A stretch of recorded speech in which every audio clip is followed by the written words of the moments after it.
Normal chicken కర్రీనే ఇంకాస్త స్పెషల్గా చేయాలనుకుంటున్నారా? ఈ స్టైల్ తప్పకుండా ట్రై చేయాల్సిందే.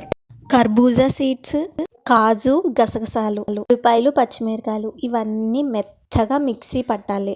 నెక్స్ట్ స్టవ్ పైన పానం పెట్టి ఆయిల్ వేసి మెత్తని పేస్ట్ బాగా వేగనివ్వాలి. ధనియాల పౌడర్, కర్ర పౌడర్, చికెన్ మసాలా పౌడర్, కారం, పసుపు, ఉప్పు ఇవన్నీ వేసి బాగా వేగనివ్వాలి, మగ్గనివ్వాలి. నెక్స్ట్ టమాటాని మెత్తగా మిక్సీ పట్టి టమాటా పచ్చివాసన పోయేంత వరకు బాగా మగ్గనివ్వాలి. ఇక్కడ చికెన్ని మ్యాగ్నేట్ చేసుకోవాల్సిన అవసరం లేదు. డైరెక్ట్గా చికెన్ వేసుకొని ఫ్లేవర్కి కరివేపాకు వేసుకోవాలి. చికెన్ పీసెస్కి మసాలాగా అద్దేలాగా మంచిగా కలుపుకొని మసాలాలు చికెన్కి బాగా పట్టేలాగా కలుపుకుంటుంటే ఫ్లేవర్ ఇంకా బాగా వస్తుంది.